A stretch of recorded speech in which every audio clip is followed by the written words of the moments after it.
Now welcome representatives from Australian Childcare Alliance New South Wales branch and Family Daycare Australia. Thank you for appearing before the committee today. I invite you to each make a brief opening statement should you wish to do so. Hansard record, could you please state your names and the capacity? Lim, you want to go first? Mr. Lim. Mr. Chairman, my name is Chiang Lim. I'm the CEO for the Australian Childcare Alliance in New South Wales. I just so happen to be also a father of three, and one of whom is a participant in the childcare service that one of my members just so happens to also provide. Firstly, thank you, Mr. Chairman and Senators, for the opportunity to input into the Senate Select Committee on Red Tape, inquiring into childcare, and to be here on behalf of 1,600 childcare services across New South Wales, who are overwhelmingly small family-owned businesses who employ over 25,000 staff and serve over 100,000 families. For well over 40 years, the Australian Childcare Alliance New South Wales continues to be the peak body representing privately owned centre-based childcare service providers. We are an employer organisation that advocates on our small business members' behalf on legislative and regulatory issues, particularly to state and local governments and their agencies. We collaborate with our state peers and engage with the Commonwealth Parliament and government, as well as their federal agencies through our national committee.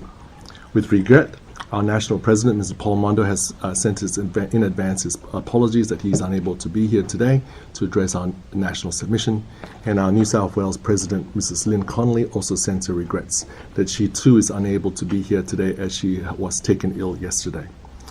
As you will find in our submission, New South Wales-based services have had a difficult number of years of experiences since the introduction of the Children Education and Care Services National Law, Act 2010, and the corresponding Education and Care Services National Regulation of New South Wales. Senators would appreciate that under our constitution, under our nation's constitution, this so-called national law and national regulations are then implemented in every state and territory parliaments. As a consequence, each state and territory would have numerous operational differences implemented. Hence, the national law and national regulations are in effect not nationally consistent. Moreover, the national law and regulations underpin what is the National Quality Framework. It is most telling when the law itself is 165 pages long, the regulations span 177 pages, and in the year 2013, the Bible that guides all childcare service providers and regulators to understand and implement the law and regulations was 414 pages long. Almost 5 years later, in February 2018, this guide to the National Quality Framework has magnified to now 616 pages long, which is ironic because COAG's Education Council reduced the number of standards from 58 to 40 and elements from 18 to 15 in an effort to streamline regulations. Instead, an almost 49% increase in size, just to explain how largely the same law and now streamlined regulations are supposed to work, highlights the amount of inherent confusion and time consumed by childcare providers, educators, and teachers as they try to navigate the now 958 pages of rules. ACA New South Wales has always been conducting statewide surveys, but our annual Early Learning and Childcare Services Survey is currently the largest survey of all service providers and is arguably larger than any state or federal government agency surveys about early childhood education and care. With over 1,700 out of the 5,400 childcare services views and opinions recorded, the 2017 survey showed that 62% stated the staff were spending over a third of their time on administrative tasks instead of providing early childhood education and care to children. 51.23% stated that it had a negative impact on costs to services. 58.9% stated that the change in staff to children ratios had a negative or large negative impact on the cost of running their centers. Only 15% stated the National Quality Framework had significant positive impact on children's educational outcomes, and only 7% stated that the National Quality Framework had a significant positive impact on children's socialization outcomes. It would interest this committee to know that we discussed this particular concern about the significant cost of regulation with the current New South Wales Minister for Early Childhood Education, the Honourable Sarah Mitchell MLC, on 20th March 2018, during which Ms. Tracy Mackey was present representing the New South Wales Department of Education's Early Childhood Education Directorate. When we suggested to them that it appears New South Wales over the years has not adequately conducted cost-benefit analyses that would favour New South Wales-based children and families, but instead would put additional pressures on New South Wales-based services compared to any other states, a staff response was that New South Wales did not do their own specific cost-benefit analysis and relied on the Commonwealth's because it was part of the process of the Council of Australian Governments. Ironically, this appears not to be true as other states and territory governments have adjusted the national law and regulations to fit their particular jurisdictional environments. The appearance in New South Wales now is that it just added more and more regulatory requirements without properly considering cost versus benefit in New South Wales children and families' favour. It is from this foundation that New South Wales has a number of regulatory burdens and issues that other states do not have. Some examples include: 1. New South Wales Children's Services must have up to 4 degree qualified early childhood teachers compared to 1 full-time equivalent degree qualified teacher in other states for providing the same service. 2. That children's services can now be approved virtually anywhere, including industrial sites, so long as it meets the local council's car parking requirements. 3. That the federal government refuses to give at least aggregated occupancy data de-identified to prospective new operators, even when the federal government mandates that such information be collected every week. This gives rise to speculation and now the phenomenon of childcare oversupply in many places across New South Wales, and ironically, instead of pushing prices down, it pushes prices up. 4. That the New South Wales regulator is years behind their assessment and rating process that about 1 in 4 services are working towards, which sits below the meeting the national quality standard, and that 861 services, or 16.7%, have not been reassessed or re-rated for 2 to 6 years. And the federal government publishes such out-of-date and arguably misleading ratings of these services as helpful information to parents and the general public. We have also identified other regulatory burdens and unfairnesses in all 12 key issues as outlined in our submission to this select committee. They also include the New South Wales Enhanced Approval Process, payroll taxes, the lack of transparent and fair compliance system, universal access funding application for New South Wales children compared to other states, out-of-school hours care, and teacher qualifications. Ultimately, these issues negatively impact all parents of young children aged 0 to 5 years old in terms of their cost of living, just like me. When the OECD head of early childhood education research, Eric Charbonnier, said last year that the proportion of household expenditure on childcare in Australia was the highest in the world, it reaffirms that as a state or as a nation, we have a lot of work to do.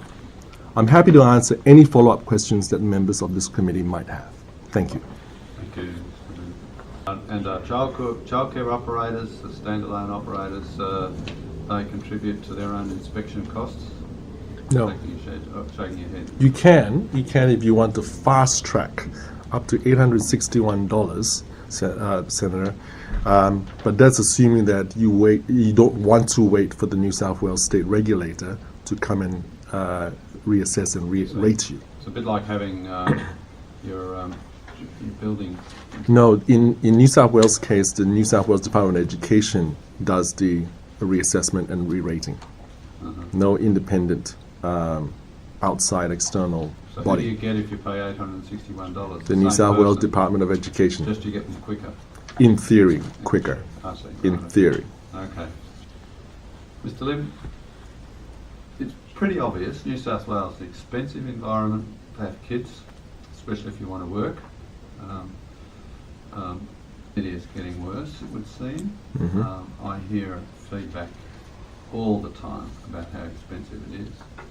Much to send their kids to school that they make, and it's hardly worth their while. So, if you had to start again, how would you? That is the magic question, isn't it? I hope it's not so magic that there's no answer. Mr. Chairman, I guess the first thing we got to do is actually have the entire sector first admit that maybe it's not quite what we intended.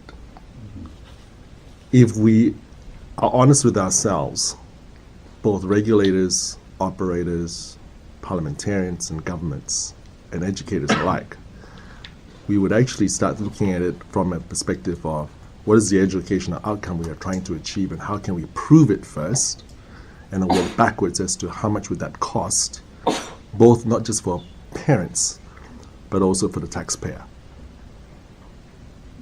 Early childhood education and care is one of the few services in Australia that has two customers, the government and the parent. Yet for some reason, there are inconsistent views across Australia as to at what expense, at what cost, or at whatever cost in order to achieve the outcomes that we want to achieve. It is telling that in New South Wales, there is a lot of talk about having another look at this from a New South Wales perspective. We are reaching out to the new New South Wales Productivity Commissioner to say perhaps we should have a look at it from a New South Wales specific perspective. It is ironic that prior to the racial changes in 2016, the Commonwealth Productivity Commissioner, they themselves said the costs are going to double when those racial changes were going to be introduced. Yet no government in Australia, both Commonwealth or states, made any allowances or offsets to ensure that those costs are neutralized. Fast track to 2018, we're hoping that the New South Wales government, because it had inherited this framework and has not adequately addressed it for the last 7 years, and I think many parliamentarians are starting to realize that this is the New South Wales version, one of the New South Wales versions of the cost of living issues facing parents like myself, that there's something that has to be done. In other states, they've done it. Why not New South Wales? So it seems to me there is only the points you made in your opening remarks, so substantial overregulation. In addition to that, you have reduced supply, or increased supply, is increasing prices as well. I mean, that's perverse in market terms. So I guess the question is, would more information, such as the occupancy data that you refer, that make a difference to a more efficient market? Would changing the quality framework ratios, New South Wales apparently has, would those things have a material effect on costs of childcare centres? I don't think there is any early childhood education and care professional in Australia who would dare argue that ratios ought to change. None. Because it's a job creation exercise for early childhood. Well, there is a view based on overseas evidence predominantly that the National Quality Framework and the aspirations of this framework will benefit children. Now, as a father of a precocious 3-year-old, in her short 6 months in a center which is rated exceeding, I am a beneficiary of my child. She has had an amazing 6 months in childcare. That raises a question, though, presumably you're well paid and therefore you can afford this childcare without too much discomfort. There are plenty of people who make the economic. So mum, usually mum, not always, says, "Oh, cool." So the question then is, what are they missing out on? Now, what we've heard from the previous witnesses is, unless they also miss out on preschool, not necessarily very much. That same 6 months of blossoming of your daughter may have been experienced if she. So that does raise a question. You know, are we arguing that stay-at-home mums are not competent to raise their own children before they start school? I'm not suggesting that stay-at-home mums are not competent to raising their children. We, in fact, ironically, my wife and I over the weekend actually half joked and said, "How about we swap roles?" she went back to work and I stayed at home. It's not, in New South Wales, particularly in Sydney, it's a question of juggling not just childcare fees, but also everything else. And it is a struggle. In Sydney particularly, cost of living and trying to put childcare in the midst of it is forcing my family such that my wife is now trying to figure out how to get back to work as soon as possible in order to survive in Sydney. It is interesting that in our submission as well, in Appendix C, we also highlighted that in some places in childcare, it's almost comparable, if not more expensive, than the elite private schools in Sydney. Yes, I read your submission on that, and I guess my point is, okay, what is the regulatory, the red tape component of that? Financial, and you basically referred to that in your submission, over-regulated compared to other states, and even if it was the same as the other states in terms, there would be a strong argument for saying it's still over-regulated. So, back to my point, where should the deregulatory brush strike first? First of all, if you were to recall, you actually mentioned about the information that's required as to where childcare should be. Occupancy correct. Numbers, yes. That's a low-hanging fruit. Well-made point, yes. That's a low-hanging fruit, and I think that the Commonwealth government should be able to provide such data, especially when it's already collected every week. Second of all, in New South Wales, where the New South Wales Enhanced Approval Process, for example, is also adding extremely significant regulatory burden for services that have operated for 20, 30, 40 years and is trying to justify whether they should still operate. And yet, ironically, even if they fail the test, you can't stop them from not operating. With regards to the assessment and rating, there are services whereby such services have not been rated for 6 years, up to 6 years. And so we need another way to have those services rated and rated consistently. But that's assuming parents choose childcare centres on the basis of those ratings. The evidence from the previous witnesses was they choose them on the basis of availability and cost. How much difference would that make? Some parents actually do choose on the perception of quality, yes. Most don't. Yeah. That is correct. Yeah. But when you're faced with, if you happen to be in an area where there's childcare oversupply, every aspect of point of difference makes the viability of that service real. Including sticking the price up. If I just jump in there, Chair, yes. How many areas are oversupplied? That's not the feedback I think from my constituents. In Sydney, for example, in Sydney it's predominantly in Sutherland, Artarmon, the Northern Beaches, parts of the Inner West, and some parts of Parramatta, for example. In Wollongong, Newcastle, Coffs Harbour, it is real. Ironically, parents don't say that there's oversupply. They actually say, I can't find childcare. You have to start peeling away with parents to ask, what do you mean by you can't find childcare? And a lot of them will actually say, I can't find affordable childcare. And that's part of the problem. There are parts, I agree, that there is actually undersupply. But ironically, the time it takes to actually put services in those areas of undersupply is taking longer. That's the anecdotal evidence that we're starting to see across those same areas of Sydney, Wollongong, Newcastle, and Coffs Harbour. So the system is actually not quite working as it should be, or as it's intended to be. Well, let me, Senator Patterson, do you want to go ahead? I've got lots more questions, so I don't want to take up all the time.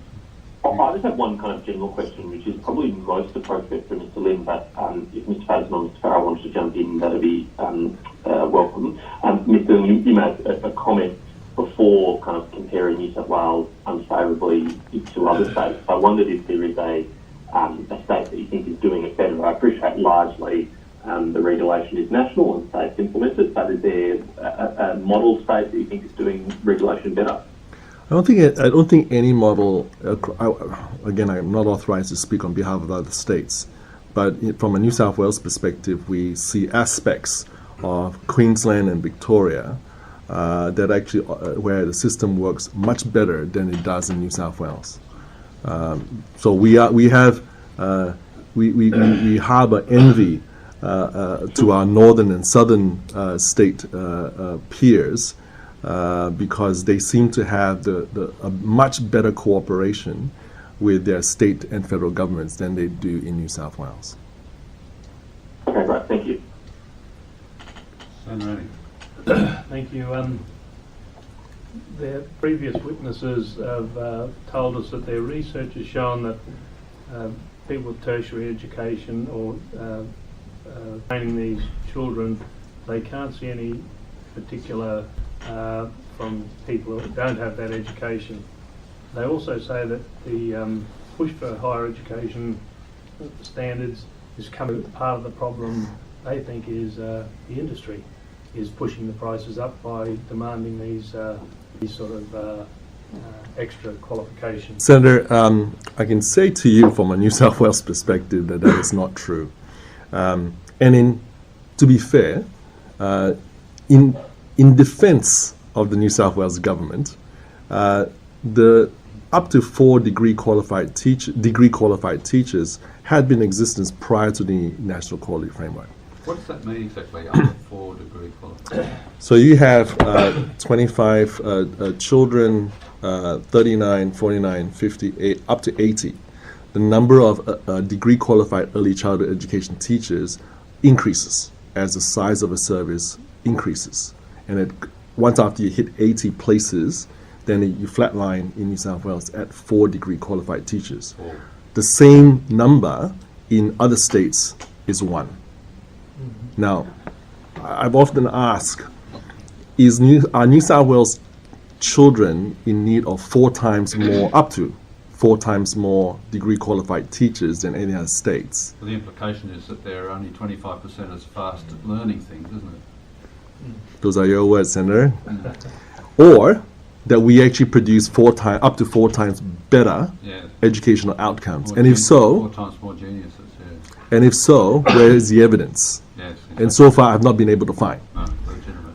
Now, but in New South Wales, the government's defense, they said that rule had been in place prior to the National Quality Framework, which is true. That's hardly an explanation. But it's hardly an explanation because before that, there were no requirements for Certificate 3 or diploma requirements for educators back then. Yeah. The world has moved forward, yet in New South Wales, all we're doing is just adding more regulations on top of. All right. We're a little bit over. Any more questions, Senator Patterson? Thank you, gentlemen. Mr. Lim. Thank you. Thank you.